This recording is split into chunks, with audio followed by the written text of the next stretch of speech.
A palavra que eu quero compartilhar com vocês hoje é baseado num episódio da vida de Jesus e no encontro que ele tem com uma pessoa, mais especificamente uma mulher na região de Samaria.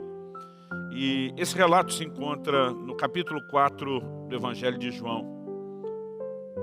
O episódio engloba muito mais informação do que aquilo que nós vamos ler, mas eu quero começar no versículo 19 e nós vamos ler até o verso 24.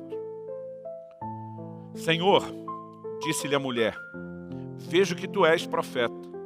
Nossos pais adoraram nesse monte. Vós, entretanto, dizeis que Jerusalém é o lugar onde se deve adorar. Disse-lhe Jesus, mulher, podes crer-me que a hora vem, quando nem nesse monte, nem em Jerusalém adorareis o Pai.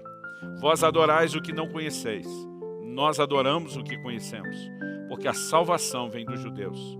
Mas vem a hora, e já chegou, em que os verdadeiros adoradores adorarão o Pai em espírito e em verdade, porque são esses que o Pai procura para seus adoradores. Deus é espírito, e importa que os seus adoradores o adorem em espírito e em verdade. Nessa conversa com essa mulher, que a Bíblia não nos informa o nome, e a gente se refere a ela apenas como uma mulher samaritana. Nós temos um episódio muito interessante a ser destacado. Além do próprio encontro de Cristo com essa mulher, né, que lhe oferece salvação, a oportunidade de crer.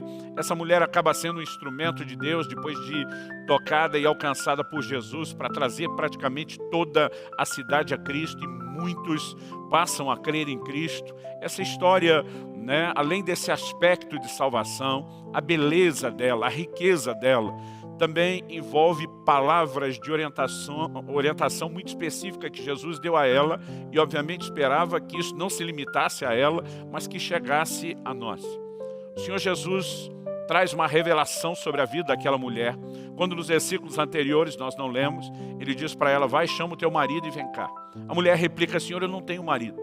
Então Jesus diz, você respondeu bem, porque você já teve 5 maridos, e esse que você tem agora não é o seu marido. A mulher leva um choque, e a resposta dela, no versículo 19 é, Senhor, vejo que tu és profeta.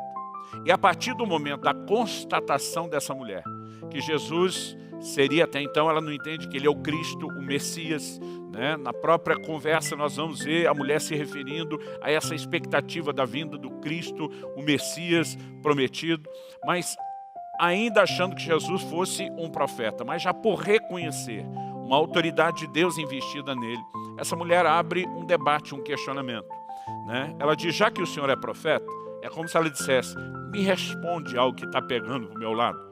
Ela diz, nossos pais adoraram nesse monte. Quando ela usa a expressão nossos pais, ela está remontando desde a época dos patriarcas. Esse poço aonde ela foi, né, buscar e tirar água, era conhecido como o poço de Jacó, né? Então, nós temos uma promessa de Deus feita a Abraão, e a partir de Abraão nós temos esse chamado período dos patriarcas, depois, né, temos Isaac, seu filho, e Jacó, seu neto. Ela diz, desde essa época, nós já temos um entendimento, uma tradição, que Deus foi adorado nesse lugar. Agora, essa razão dela replicar para Jesus, né, e dizer, mas vocês dizem que é em Jerusalém o lugar que se deve adorar, ela revela que existia uma disputa entre judeus e samaritanos. E a história é bem maior. Eu não quero me alongar muito, mas é importante que a gente entenda o pano de fundo. Durante muito tempo, a nação de Israel foi uma única nação, né, composta pelas 12 tribos, que eram os nomes dos 12 filhos de Jacó, que Deus mudou depois para Israel. A diferença é que uma dessas tribos, a tribo de Levi, ela é separada para o sacerdócio. Então a tribo de José, ela se desdobra em 2 nomes distintos, em 2 grupos distintos, que era o nome dos filhos de José, a quem Jacó diz, eles serão meus filhos, serão chamados como meus filhos, que são a tribo de Manassés e de Efraim. Dessas 12 tribos, né, se a gente considerar o desdobramento de José, Levi saindo para o sacerdócio, a gente diria 13. Dessas 12 tribos, durante muito tempo, eles caminharam debaixo de uma única bandeira como uma única nação. Nos dias do reinado de Davi, a nação se consolidou, né? Se estabeleceu praticamente em toda a sua herança da terra prometida. Depois vieram os dias gloriosos de paz e muita prosperidade de Salomão, mas porque no final da sua vida, Salomão se afasta de Deus, né? Deus disse que iria começar a trazer juízo. No reinado seguinte, agora Roboão, filho de Salomão, neto de Davi, nós temos o início de um período chamado de o reino dividido, né?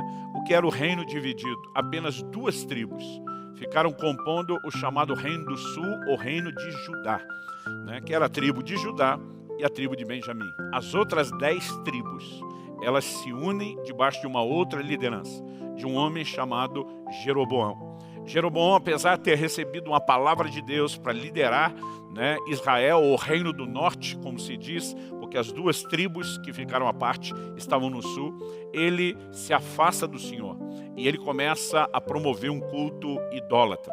Então, Deus precisa julgá-lo, removê-lo, e a partir disso nós temos um desdobramento de apostasia acelerada na nação de Israel. Até que no reinado de Acabe, Samaria se consolida como a capital do reino do norte, né? A intenção de Jeroboão desde o início é: nós temos que tirar o culto de Jerusalém, porque o culto a Deus em Jerusalém é a capital do outro reino. E se a gente, né, as nossas 10 tribos estiverem conectadas lá, nós teremos um problema. Então, essa distância, ela começa a partir desse momento. Mas a história, ela leva anos para ter o seu desdobramento final. Até que, muito tempo depois, Deus julga tanto o reino de Israel, as 10 tribos do norte, como o reino de Judá, as 2 tribos do sul. E as 2 são levadas em cativeiro por conta dos seus pecados. Enquanto Judá, ou os judeus que compunham o reino de Judá, foram levados para a Babilônia, o reino de Israel foi invadido pela Síria. E a Síria tinha uma estratégia de repovoamento, né, para enfraquecer a identidade, a cultura de um povo. Isso ajudava, né, eles estabelecerem domínio numa época onde não existia esse conceito de globalização como nós temos hoje, né? Não havia entendimento de língua, de costumes, de cultura, nada disso. Então eles tinham umas estratégias de repovoamento. É a partir disso que Samaria, capital do Reino do Norte, ela é completamente, né, infestada, vamos dizer assim, de estrangeiros, com línguas diferentes, costumes, práticas, paganismo. A nação de Israel, que tinha uma ordem na lei de Deus, a lei de Moisés, de não se misturar com os outros povos, agora passa a se misturar. E a partir dessa mistura que se dá em Samaria, que agora o restante dos judeus, quando voltam do cativeiro de Babilônia, olham para eles como gente que se apartou não apenas, né, de uma linhagem que não deveria se misturar, mas da razão pela qual não deveria haver mistura da linhagem, que era justamente a absorção, né, dos princípios dos outros povos. Então, passa-se a haver uma verdadeira animosidade entre judeus e samaritanos. E, obviamente, com essa mentalidade de muitos e muitos séculos, né, de não depender de Jerusalém para adoração, para o culto, eles estão batendo o pé, dizendo: não, nossos pais adoraram aqui, a gente não depende de estar lá. Agora, essa não é necessariamente a informação bíblica. Nós precisamos reconhecer que havia algo estabelecido por Deus a respeito de Jerusalém. Então, muitas vezes as pessoas não entendem o porquê dessa discussão, né? À medida que você vai lendo o Velho Testamento, há um pano de fundo que nos ajuda a entender essa discussão. Pastor, no que ela é relevante para nós? Para entender o que Jesus tinha para fazer na vida dessa mulher? Não. Para entendermos o que Jesus queria fazer na vida dessa mulher, nós não precisamos entender isso. Mas para entender alguns desdobramentos que aconteceriam da parte de Deus, no reino de Deus, e que nos tocam, é muito importante que a gente entenda esse pano de fundo. E é a partir dessa disputa que Jesus responde: mulher, podes crer-me que a hora vem, quando nem nesse monte, aqui em Samaria, o lugar onde Jacó adorou, né, ele diz: nem em Jerusalém adorareis o Pai. Então, o interessante é que Jesus, ele não simplesmente se posiciona para bater o pé e dizer quem está certo ou errado em relação a judeus e samaritanos. É lógico que no próprio verso 22 ele diz: a salvação vem dos judeus. O que ele está dizendo? Tudo que Deus prometeu, falou, vem construindo, né, desdobrando aos poucos, está partindo de lá. Ele diz: no entanto, nós chegamos num ponto de virada, onde isso já não é mais importante. O que Jesus estava dizendo teve a sua importância, mas o tempo da importância de Jerusalém como centro daquilo que Deus está fazendo, Jesus estava anunciando, isso simplesmente está mudando. E a partir dessa resposta de Jesus, que fala do Pai, que procura não adoração, porque adoração Deus já tem de modo farto no céu. Se você der uma olhada no livro de Apocalipse, por exemplo, no capítulo 4 e no versículo 8, o apóstolo João nos dá a revelação de um cenário de adoração extraordinário, né? Ele diz assim: e os 4 seres viventes, tendo cada um deles respectivamente 6 asas, estão cheios de olhos, ao redor e por dentro, não tem descanso, nem de dia nem de noite, proclamando: Santo, Santo, Santo é o Senhor Deus, o Todo-Poderoso, aquele que era e que é e que há de vir. Agora, a Bíblia diz: quando esses seres viventes derem glória, honra e ações de graça ao que se encontra sentado no trono, ao que vive pelos séculos dos séculos, os 24 anciãos prostrar-se-ão diante daquele que se encontra sentado no trono, adorarão o que vive pelos séculos dos séculos, depositarão as suas coroas diante do trono, proclamando: Tu és digno, Senhor e Deus nosso, de receber a glória, a honra e o poder, porque todas as coisas Tu criaste, sim, por causa da Tua vontade vieram a existir e foram criadas.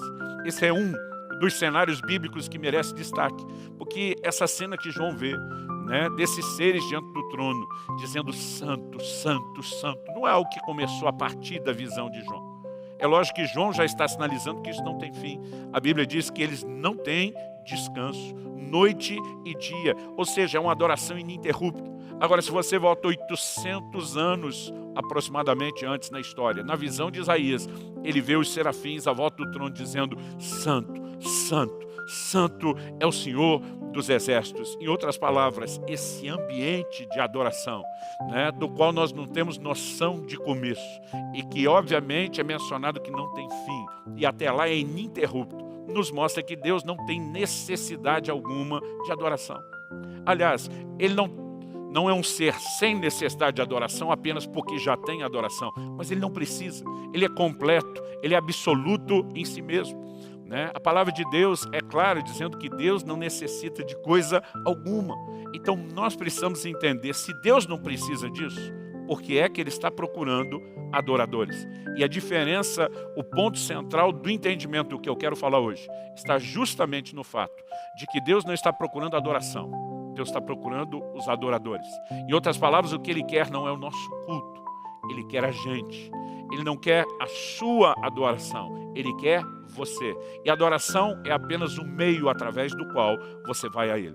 Bom, diante desse cenário, tanto de entender o pano de fundo da conversa de Jesus com essa mulher, como dele anunciar essa procura de Deus por adoradores, não por adoração que Ele já tem e não precisa dela, é que eu gostaria que a gente pudesse, então, tentar entender esse pensamento de Jesus. Então, em primeiro lugar, eu quero discutir aqui a questão do lugar e da forma, né?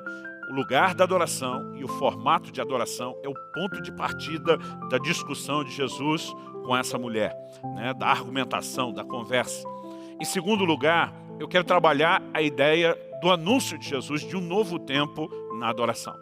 Para, em terceiro e último lugar, nos concentrarmos na frase que Jesus usa: nós adoramos o que conhecemos, o que talvez nos leve ao cerne e à essência do que é adoração.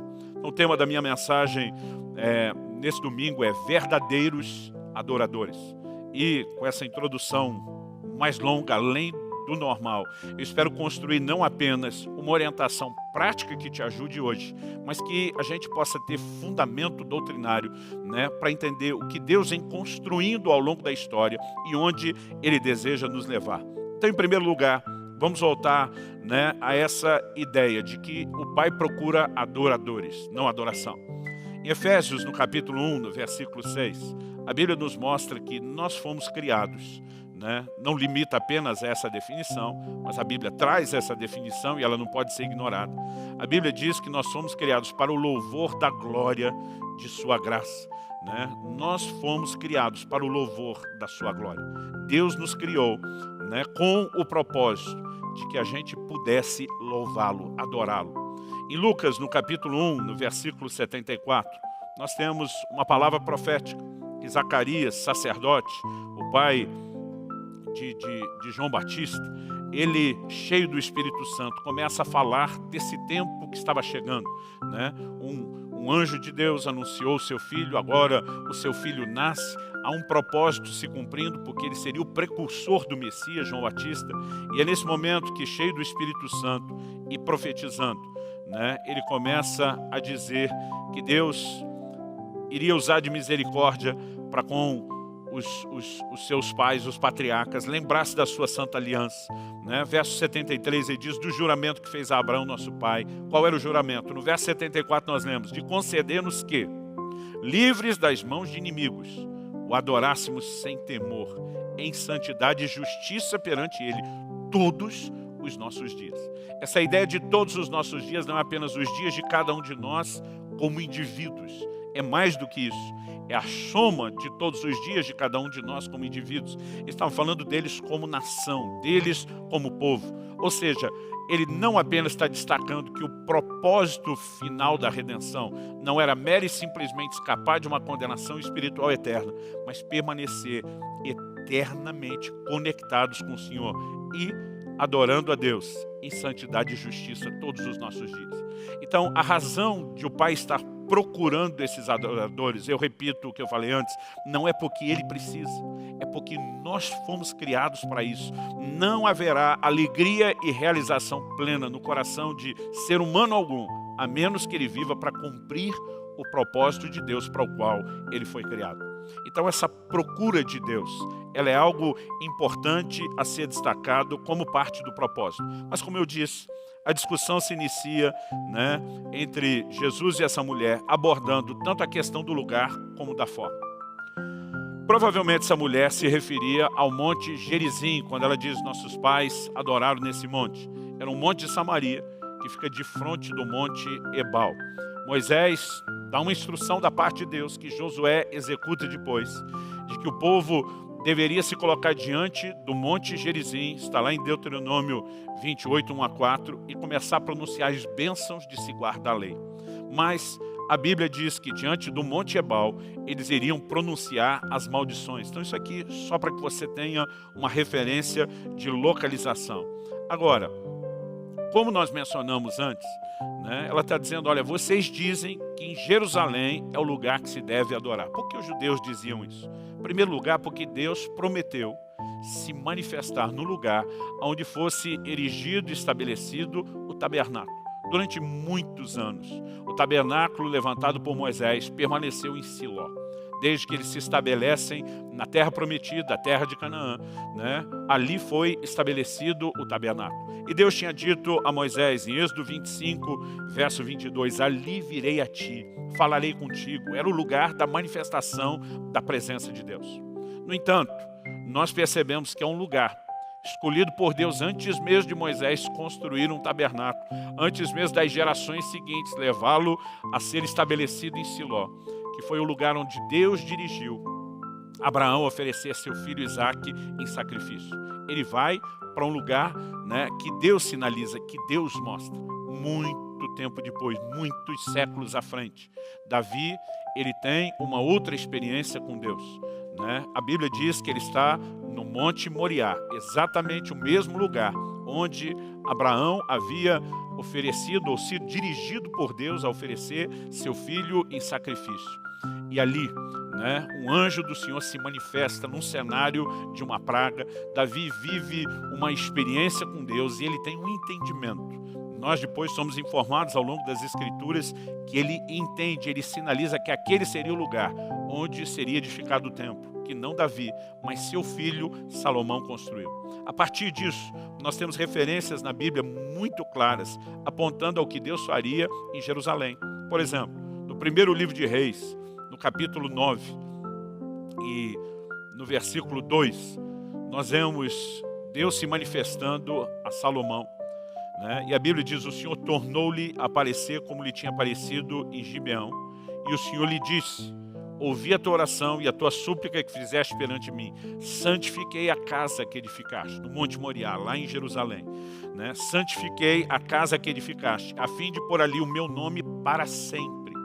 Os meus olhos e o meu coração estarão ali todos os dias. A partir desse momento, Deus começa a se referir, né, a Jerusalém, não apenas como o centro de adoração, mas até do clamor, das súplicas, né? Quando Deus está dizendo, olha, se vocês se afastarem de mim, vocês serão julgados pela desobediência. Mas se o meu povo, que se chama pelo meu nome, se humilhar e orar e buscar a minha face, todo esse contexto de promessa estava relacionado com a questão do templo. É por isso que os cativos da Babilônia, como Daniel, oravam voltados para Jerusalém. Eles tinham um entendimento que, embora a presença de Deus não estivesse limitada lá, aquilo havia sido estabelecido pelo próprio Deus, como um lugar reservado e separado por Ele. No entanto, enquanto a mulher está tentando discutir o lugar certo, Jesus diz, olha, a resposta até então seria Jerusalém. Mas agora, Jesus vai anunciar um desdobramento importante. Eu acredito que nós precisamos compreender isso. Alguns procuram o lugar certo para adorar, né? Tipo, aonde Deus está, onde Ele vai se manifestar, como se Deus fosse atraído por um lugar especial. Outras pessoas que já entenderam esse novo tempo que Jesus veio anunciar, elas adoram em qualquer lugar, sabendo que Deus será atraído pelo seu culto. Não são as pessoas que têm que descobrir o lugar da adoração. Elas sabem que onde quer que levantem um altar de adoração, Deus será atraído por um coração inclinado, disposto a buscá-lo. E é importante a gente entender isso, porque mesmo no meio cristão, evangélico, nós temos hoje em dia muita superstição no nosso meio, né? Não tenho nada contra as viagens e caravanas que são feitas a Israel. Eu já estive lá várias vezes, né? Se Deus permitir, no ano que vem estarei com um grupo, mas a disposição do nosso coração é conhecer a geografia, a história, as terras, o cenário bíblico, né? Muitas vezes me incomoda o fato de as pessoas darem um certo misticismo a um lugar, né? Se referindo ainda hoje, por exemplo, a Jerusalém como terra santa. Meu irmão, deixa eu te dizer, esse não é o relato da palavra de Deus sobre aquele lugar, sobre aquele terreno, aquele território. O livro de Apocalipse fala de um lugar, né, que se chama espiritualmente, a cidade que espiritualmente se chama Sodoma e Egito, aonde crucificaram Nosso Senhor. Aonde Cristo foi crucificado? Em Jerusalém. E a Bíblia está chamando isso de uma cidade que espiritualmente se chama, não lugar de bênção, Sodoma e Egito. Nós precisamos entender que a bênção não está determinada sobre um pedaço de terra hoje. O lugar da manifestação de Deus não está restrito. Mas pastor, já esteve? Sim. É como se Jesus explicasse para essa mulher, se a gente fosse discutir o que aconteceu até agora, se está errado, os judeus estão certos, Jerusalém é o centro. Mas adiante, depois dessa conversa, Jesus está dizendo, a hora vem e já chegou, né? Uma mudança estava para acontecer. Quando Jesus morre na cruz e ele brada, está consumado, né? Ali ele não está falando mera e simplesmente da obra redentora que ainda teria desdobramentos. Jesus, da morte à ressurreição, ainda teve outros aspectos da sua missão a ser completada. Mas eu creio que naquele momento que Jesus brada, está consumado, ele está falando também, talvez até principalmente, de uma aliança que se encerrava. E a presença de Deus, que ficava restrita ao Santo dos Santos, um ambiente reservado dentro do templo, ela deixa de estar lá. A Bíblia diz que no momento que Jesus brada da cruz, o véu se rasgou de alto a baixo. Flávio Josefo, uma das maiores autoridades quando se fala em termos de perpetuar dados históricos da nação de Israel depois da Bíblia, ele fala daquela grossura do véu, ele descreve isso como algo que era impossível ser rasgado por qualquer ser humano. E quando a Bíblia diz que rasgou de baixo para cima e não de cima para baixo e não de baixo para cima, ela nos mostra que foi intervenção divina, não foi um ato humano. Naquele momento é como se Deus dissesse, por um tempo minha presença se manifestou nesse lugar e esteve condicionada a um ambiente físico, a um templo, a uma cidade. Deus estava dizendo, a partir de agora, não está mais. Nós vamos entender isso melhor em Atos, no capítulo 7, dos versículos 44 a 48, enquanto Estevão está pregando aos judeus, ele fala do tabernáculo de Moisés, ele fala do templo de Salomão, mas depois ele termina dizendo, Deus não habita em templos feitos por mãos humanas. Se um tempo ele habitou, isso já não é mais a realidade da nova aliança. Então Jesus está dizendo, esquece o lugar. Mas a mudança de lugar também significava uma mudança do formato. né? Porque o lugar, o templo, tinha um formato específico de adoração. Aliás, esse não foi o único momento que Jesus falou a respeito disso, né? Nós vemos Jesus alternando essa atitude de honra para com o ambiente físico do templo, para uma promessa de substituição do que seria esse lugar de adoração. Em Mateus 24, quando os discípulos chegam e estão olhando o templo, porque o templo de Salomão foi destruído nos dias do exílio de Babilônia, é reconstruído na liderança de Esdras no período do pós-cativeiro, do pós-exílio de Babilônia, mas Herodes reformou e ampliou toda aquela estrutura, né? O pátio do templo, os muros. Aliás, boa parte do que temos ainda, né, nas ruínas hoje em Jerusalém pode nos dar boa parte dessas ruínas pode nos dar a dimensão do que era aquilo. Mateus 24 nos mostra ali, já nos primeiros versículos, que os discípulos chegam para Jesus e dizem: uau, que pedras, que construções. A resposta de Jesus é: não ficará pedra sobre pedra que não seja derrubada. Em outras palavras, Jesus está dizendo: não empolga esse negócio não, vocês estão enxergando o fim de uma era. Isso vai se tornar obsoleto, isso vai ser demolido e Deus não dará mais atenção a esse prédio tão extraordinário. Por quê? Porque havia uma mudança no tempo, que seria seguido por uma mudança de formato, né? De lugar e de formato. Então, quando a gente pensa nisso, vale destacar aqui que lá no Evangelho de João, no capítulo 2, no versículo 13, a gente lê o seguinte: estando próximo à Páscoa dos judeus, Jesus subiu para Jerusalém. Isso significa que ele foi para o templo. A Bíblia nos mostra que ele encontra os cambistas, ele começa uma verdadeira limpeza naquilo, ele começa a fazer declarações a respeito da casa de Deus, né? E o versículo 17 diz o seguinte: lembraram-se os seus discípulos de que está escrito: o zelo da tua casa me consumirá. Depois de Jesus fazer aquela limpeza, né, com os cambistas, com os vendedores dos animais para o sacrifício, o verso 18 diz assim: perguntaram-lhe, pois, os judeus: que sinal nos mostras para fazer essas coisas? Né? Tipo assim, qual o sinal que você tem que nos faça acreditar que você tem autoridade para tentar mudar o que está acontecendo aqui? Verso 19, Jesus lhe respondeu: destruí esse santuário e em 3 dias o reconstruirei. Né? Qual foi a resposta deles? Replicaram os judeus: em 46 anos foi edificado esse santuário e tu em 3 dias o levantarás? O verso 21 diz: ele, porém, se referia ao santuário do corpo. Quando, pois, Jesus ressuscitou dentre os mortos, lembraram-se os seus discípulos que ele dissera isso. Creram na Escritura e na palavra de Jesus. Quando Jesus está falando de destruir esse templo, ele começa na perspectiva do templo físico, porque é o templo que ele está limpando. É de lá que ele expulsou os cambistas e fez a limpa com os mercadores. Agora ele diz: qual sinal, né, você demonstra para nos fazer acreditar a autoridade que você tem? Diz: destrói isso. Em 3 dias eu levanto um novo templo. Mas a Bíblia mostra que agora ele está se referindo ao seu corpo. Por quê? Com essa mudança da nova aliança, com o ser humano nascendo de novo, né, se tornando agora a habitação de Deus, nós precisamos entender a perspectiva correta. 1 Coríntios, no capítulo 3, no verso 16, a Bíblia diz que nós somos santuário de Deus, né, santuários do Espírito. Efésios 2 diz que nós somos morada de Deus no Espírito. Deus não precisa mais de um lugar, porque veio fazer habitação em mim e em você. E aqui, justamente, quando nós entendemos o que essa mudança de tempo está proporcionando, que é justamente uma mudança no formato da adoração, no lugar da adoração, isso começa então a nos empurrar para uma outra capacidade de entendimento. O livro de Hebreus, né, nos revela uma aplicação diferente da simbologia da adoração do Velho Testamento. A adoração do Velho Testamento era basicamente em cima do sacrifício de animais. Há um momento na história onde, a partir de Davi, a música começou a ser introduzida no ambiente de adoração.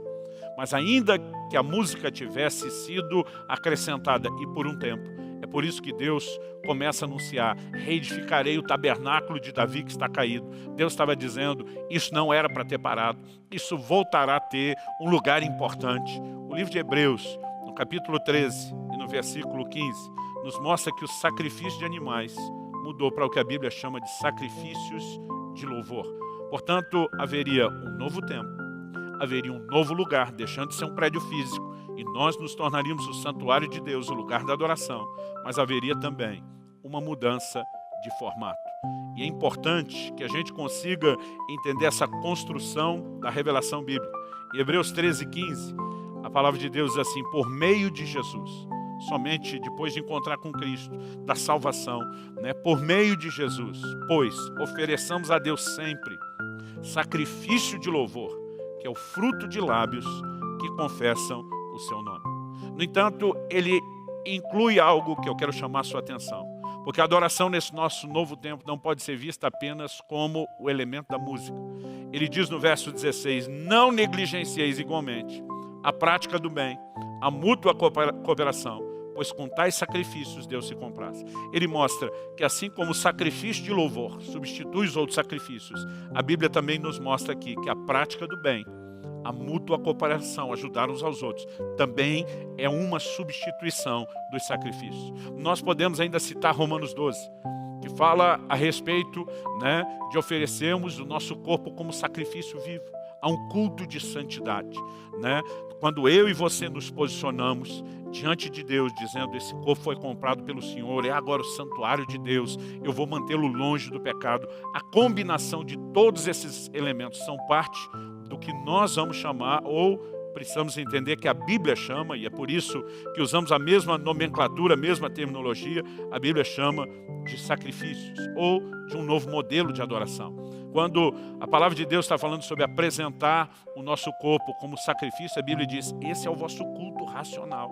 Há um culto praticado hoje, num formato diferente daquele que era feito. Então, se eu e você nos declaramos seguidores de Cristo, nós precisamos entender que Cristo, além de salvação, Ele traz um novo tempo. Ele traz uma nova aliança. Nesse novo tempo, na adoração que Ele institui, eu estou falando do novo tempo em segundo lugar, mas na verdade é essa mudança de tempo que desencadeia o que a gente discutiu no primeiro tópico, que é a mudança de formato e a mudança do lugar da adoração. Agora, nós olhamos para a palavra de Deus, que revela que o corpo é o santuário de Deus. Nós também precisamos entender o seguinte: embora o corpo seja o santuário, Jesus diz: Deus é espírito, e importa que os seus adoradores o adorem em espírito. Então, nós precisamos entender que o corpo nesse cenário, ele pode ser, quando sujeitado a Deus como sacrifício vivo, a própria adoração, ou ele pode ser o que a gente chamaria, entre aspas, aqui de o ambiente, o lugar da adoração, porque é o santuário. Mas a verdadeira adoração, ela é em espírito. Por quê? Porque Deus é espírito. E a única forma de nos relacionarmos com Ele é assim. Jesus diz: Deus é espírito, importa que os seus adoradores o adorem em espírito. Em primeira carta de Paulo aos Coríntios, no capítulo 6, no versículo 17, diz: o que se une ao Senhor é um só espírito com Ele, porque essa fusão é espiritual. Portanto, não adianta tentar valorizar um lugar ou um formato físico. A essência, a natureza desse novo tempo, dessa nova adoração, ela significa um ambiente espiritual. E aqui eu e você precisamos entender que se cabe o elemento da música, isso é parte dos nossos cultos. Nós vemos que Jesus, juntamente com seus discípulos, cantaram um hino logo depois da ceia, antes de irem para o Monte das Oliveiras. Nós vemos inúmeras instruções no Novo Testamento a respeito de falar com salmos, hinos, cânticos espirituais, salmodiar, dar graças a Deus, porque desde Davi começou essa mudança que eu falei a respeito da música, e depois Deus começa a se referir ao tabernáculo de Davi, dizendo: eu vou levantá-lo das ruínas, eu vou reedificá-lo. Aliás, de tudo que você encontra no Velho Testamento, dos lugares onde a presença de Deus foi reverenciada, o único que Deus diz: eu quero de volta, é o tabernáculo de Davi. O tabernáculo de Davi era uma tenda simples, sem nenhum aparato, onde a arca foi colocada no meio, e os levitas se revezavam em turnos para 24 horas por dia, 7 dias por semana, adorarem a Deus. Deus está dizendo: eu quero esse padrão de uma adoração espiritual. É isso que eu vou trazer de volta. Essas promessas da restauração do tabernáculo de Davi estão relacionadas à inclusão dos gentios no plano de Deus, que só aconteceria na nova aliança. Então, nesse novo tempo, há um novo formato. O formato agora é de uma adoração espiritual. Não há um lugar. Paulo e Silas estão lá na prisão. E a Bíblia diz que eles começam com os pés amarrados no tronco. Tinham sido surrados, açoitados. a Bíblia diz que eles começam a orar e a cantar louvores, até que um terremoto sacode aquele cárcere, porque a presença de Deus, ela não precisa de um lugar único, específico, consagrado, né, santificado, entre aspas, para que Deus possa se manifestar. O entendimento que nós temos da nova aliança é que nós podemos carregar a presença de Deus conosco, nós podemos atraí-la, nós podemos levá-la a qualquer lugar e a qualquer ambiente. Eu gosto muito do Salmo 84, que já tinha anúncios proféticos de que a presença de Deus não ficaria limitado a apenas o lugar da adoração. A Bíblia fala de pessoas que, passando pelo vale árido, fazem dele um lugar de fontes. Não porque elas têm esse poder, mas porque carregam, atraem uma presença que tem o poder de mudar pessoas e ambientes. Quando nós começamos a entender isso, a adoração começa a ser direcionada para um outro lugar, onde ela não pode ser praticada por mero formalismo. Nós precisamos entender que o que Deus espera de nós é muito mais do que canções, é muito mais do que declarações verbais. Aliás, acredito que o cerne desse propósito de Deus por trás da adoração tem que ser entendido quando Jesus fala para a mulher samaritana: vocês adoram o que não conhecem, nós adoramos o que conhecemos. Em outras palavras, Jesus está dizendo que invalida a adoração de vocês não é mero e simplesmente o fato de que vocês estão no lugar e no formato errado, mas é que não existe conexão. É muito fácil a gente ter uma aparência de adoração sem ter a essência da adoração. E a essência, ela precisa ser fruto de um coração que tanto conhece a Deus, como se permite ser apaixonado por Ele. Em Marcos, no capítulo 7, nos versículos 6 e 7, Jesus cita o profeta Isaías dizendo: esse povo me honra com os lábios, mas o seu coração está longe de mim. A conclusão que ele chega: em vão me adoram. Em outras palavras, ele está dizendo: essa adoração é inútil, ela não tem nenhum proveito. Por quê? O que Deus queria não era que mere e simplesmente a gente aprendesse um formato, palavras bonitas para serem ditas ou cantadas diante dele, um ritual a ser executado. O Senhor diz: o povo está me honrando com os lábios, mas o coração está longe. Né? Eu lembro de uma expressão que eu ouvia quando garoto na escola, né, de uma professora, né, fazendo uma alegoria em cima da chamada missa de corpo presente. Ela dizia que a gente estava na aula de corpo presente. Né? Com isso ela queria dizer que a maioria de nós, os alunos, estávamos ali dentro, tínhamos respondido à chamada, tínhamos presença na aula, mas nossa cabeça estava longe. Né? Se eu puder brincar com essa alegoria, com essa paráfrase dessa mulher, eu diria que tem muito crente que ele está no culto de corpo presente. O coração está longe, não está ali. Né? Ele está até cumprindo a formalidade de um ritual, mas não está dando a Deus o que Deus quer. Porque o que Deus quer, como eu disse no início, o Pai não está procurando adoração. O Pai está procurando adoradores. Aliás, por que você acha que Deus criou o homem? O plano original. E quando a gente quer entender o propósito de algo, a gente precisa voltar à origem. Quando foram discutir sobre casamento com Jesus, ele diz: nunca lestes que no princípio Deus os fez homem e mulher. Jesus vai lá no primeiro casal, lá na origem, no início de tudo. Como quem diz, não dá para discutir o propósito do casamento sem que você volte à origem. Quando Adão pecou, você já reparou a pergunta que Jesus faz para Adão? Que Deus, o Criador, faz para Adão? Não tínhamos essa revelação ainda de Jesus. Deus pergunta para ele: onde você está? Eu acho interessante demais Deus não perguntar para ele: Adão, o que é que você fez? A pergunta de Deus é: cadê você? É como, a minha forma de entender, é como se Deus estivesse falando: o problema não é o que você fez. O problema é para onde o que você fez te levou para longe de mim. E nesse momento Deus está bradando: eu quero você de volta, cara. Todo o plano de restauração não era apenas para tirar a condenação que veio sobre o homem por causa do pecado. Era para remover a separação. Isaías 59:2 diz: os vossos pecados, as vossas iniquidades fazem separação entre vocês e Deus, de modo que Ele não ouça vocês. E quando nós entendemos essa verdade bíblica, que Deus nunca esteve atrás do que o homem poderia oferecer, e sim de quem Ele é por isso que você vai ver momentos onde Deus aceita a oferta e outros onde Deus rejeita a oferta. Ele aceita quando há um coração correto, Ele rejeita quando não há um coração correto, porque Ele nunca quis a oferta. O que Ele sempre quis foi o coração do homem, a entrega do homem, a rendição do homem para Ele.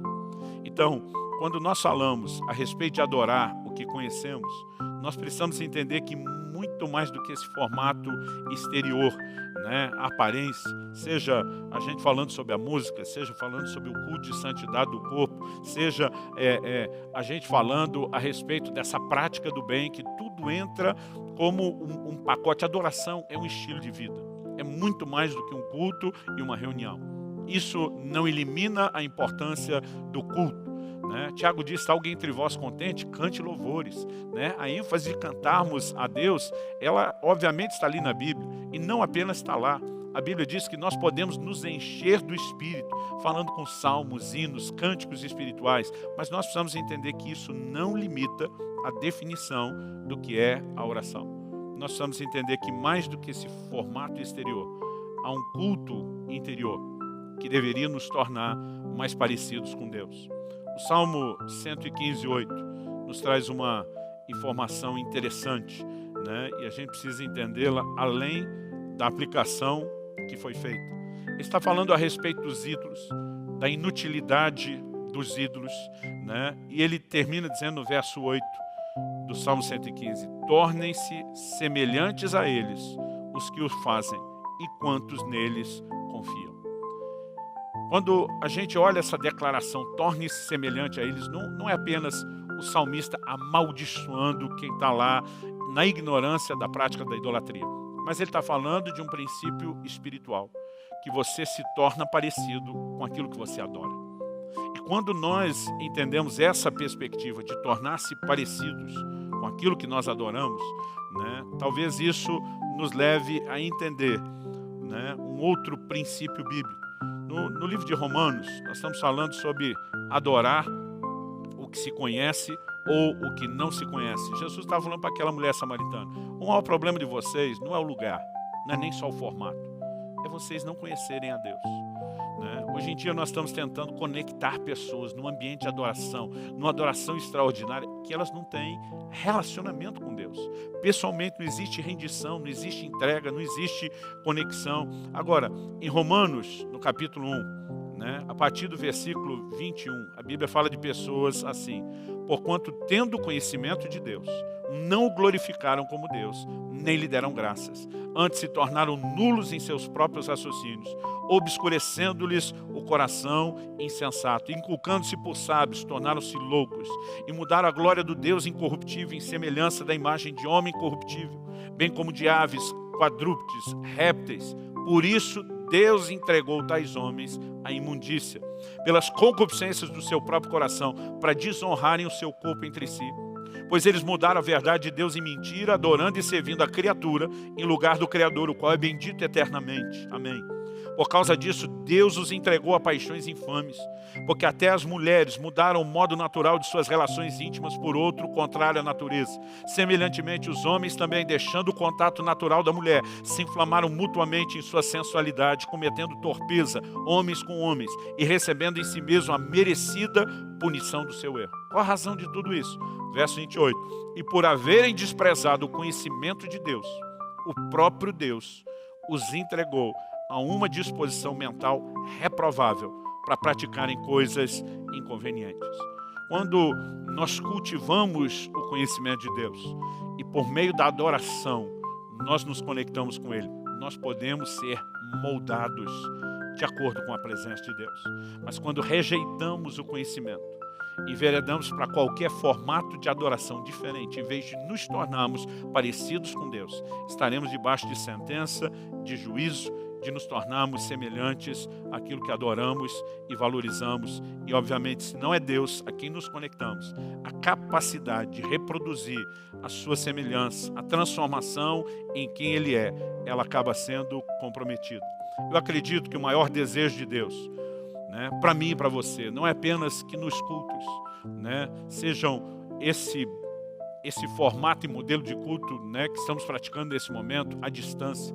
E eu quero mais uma vez repetir uma frase que nós temos dito aqui desde o início da pandemia: não assista ao culto, cultue. Mesmo em casa, ore, adore, busque a Deus, procure organizar o ambiente, prepare um horário certo, né? Não dê simplesmente para depois assistir a gravação. Pode ser um recurso onde você naquele momento faça isso, sim, mas se organize, né? Volte o seu coração, prepare o ambiente. Eu tenho dito para alguns, você, em vez de simplesmente só permanecer, né, de pijama e debaixo da coberta, poderia se arrumar, poderia se organizar e naquele tempo dizer, eu vou dar culto a Deus. Tem muito a ver com a condição do coração. E quando nós entendemos e começamos a praticar isso como uma extensão do conhecimento de Deus, de um Deus com quem queremos ter comunhão, né, intimidade, as coisas, elas são diferentes. Eu estava falando de você se tornar semelhante ao que adora, né? Isaías tem uma visão, uma revelação dos serafins diante do trono de Deus, proclamando santo, santo, santo é o Senhor dos exércitos. Falamos disso logo no início. Diante daquela revelação, do conhecimento, do entendimento da santidade de Deus, Isaías enxerga a sua própria falta de santidade. Ele olha para si e diz, ai de mim, eu vou perecendo, eu sou um pecador. E no momento que ele admite que está faltando semelhança entre ele e aquele que é adorado, um anjo de Deus pega uma brasa do altar, né? Ele diz, eu sou um homem de lábios impuros, habito no meio de um povo de impuros lábios. O anjo pega a brasa e vem tocar exatamente na boca do profeta. E diz, tua iniquidade foi tirada. Sabe o que Deus está dizendo? Você pode se tornar santo, como o conhecimento da minha santidade que você está tendo nesse cenário e nesse ambiente de adoração. O conhecimento de Deus nos leva a uma adoração maior. A prática da adoração multiplica de maneira progressiva o conhecimento de Deus. E esse entendimento vai produzir na minha e na sua vida a transformação. Um dia alguém falou, pastor, como eu posso saber se ao longo da minha vida eu estou adorando a Deus direito? Eu falei, é só checar se você está crescendo espiritualmente, sendo transformado ou não. Em Efésios, no capítulo 5, ele fala de deixarmos as práticas erradas de pecado. E ele diz que em vez de nos embriagar com vinho, nós temos que nos encher do Espírito. E ele começa a falar da adoração como um meio através do qual a presença de Deus, né? Nós temos uma declaração na Bíblia que Deus habita no meio dos louvores, né? Não quer dizer que Deus está num ambiente ou outro apenas. Ele é o Deus onipresente, ele está em qualquer lugar, mas a manifestação da presença dele é nesse ambiente de adoração. E quando nós começamos a nos entregar a ela, nós seremos preenchidos por Deus. Então, a adoração vai dos cânticos, a prática do bem, né? Falamos dos formatos de sacrifício, o culto de santidade do corpo, mas isso precisa ser tanto resultado de um conhecimento de Deus, como a decisão de crescer no conhecimento. Esse é o cerne do que não se pode perder. Não é apenas cantar por cantar, né? Tem pessoas que elas estão focadas na música. E eu me aborreço quando alguém fala, não gostei da música que cantaram hoje, né? A vontade de dizer, já fiz isso no passado, e por acaso foi para você que nós cantamos? Nós precisamos entender a importância de nos conectar com Deus.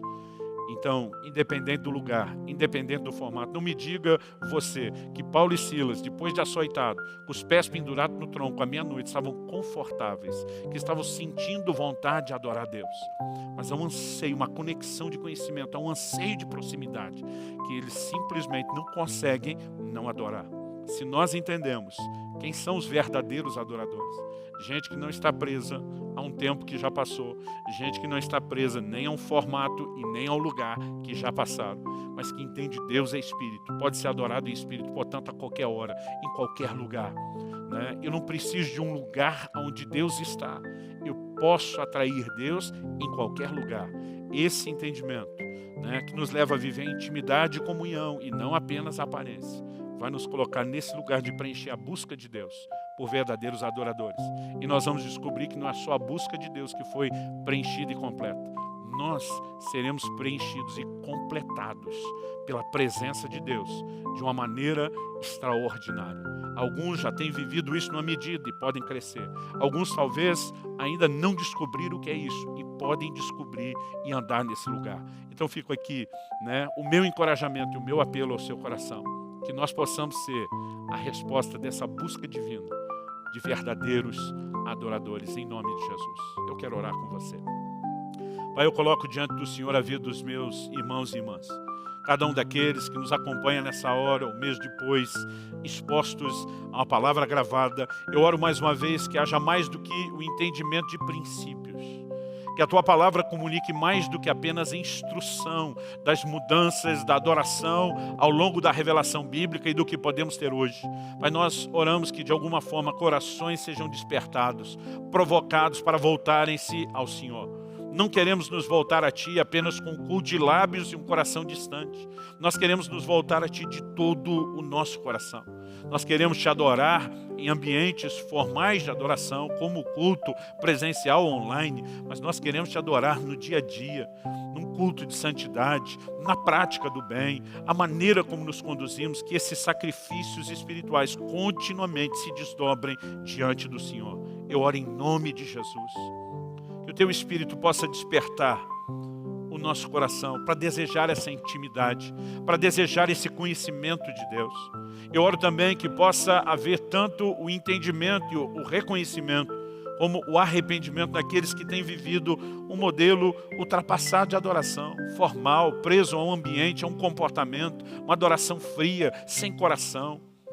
E que nós possamos não apenas entender que erramos, mas por meio de arrependimento e de novo posicionamento, nos voltarmos para esse lugar, de sermos preenchidos por Ti.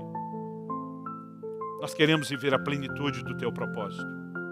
Eu oro por aqueles que nessa hora me assistem e ainda não entregaram sua vida a Jesus.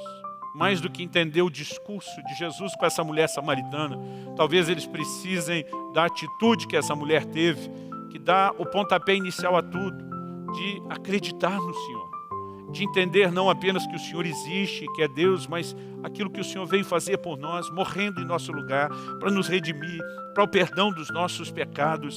E também o Senhor sinalizou aquela mulher que não estava oferecendo apenas perdão para ela. O Senhor não estava apenas oferecendo a remoção da culpa, mas ela poderia ser parte desse time de verdadeiros adoradores. Pai, que o nosso coração entenda que mais do que escapar da condenação eterna, nós podemos estar conectados contigo e que essas pessoas sejam atraídas para o pacote completo. Eu oro por aqueles que nesse momento nos acompanham e ao longo do tempo, por diversas razões, se afastaram do Senhor, se desviaram do Senhor. Alguns talvez se distanciaram da igreja, outros permanecem na igreja, mas o culto virou mera formalidade, o coração desconectou. Eu oro que possa ser uma manhã de restauração, uma noite, uma tarde, onde quer que estejam, onde quer, a qualquer momento, eu oro que possam ter um encontro contigo. Que a mão do Senhor venha sobre eles e que esse seja um momento de reconciliação. Em nome de Jesus, sopra o Teu fôlego de vida. Que eles entendam não apenas o Teu chamado, que eles não apenas tenham essa consciência que o Senhor está tentando novamente atraí-los com laços de amor, como diz a Tua palavra, mas que diante da percepção do Teu chamado haja a devida resposta. Eu oro em nome de Jesus, oro por salvação, oro por restauração, e oro que cada um, os que já estavam firmes, os que estão entregando a vida ao Senhor, aqueles que estão se reconciliando contigo, que possamos nos levantar como um exército de verdadeiros adoradores, para a glória do Teu nome. Para a glória do Teu nome. Eu oro em nome de Jesus.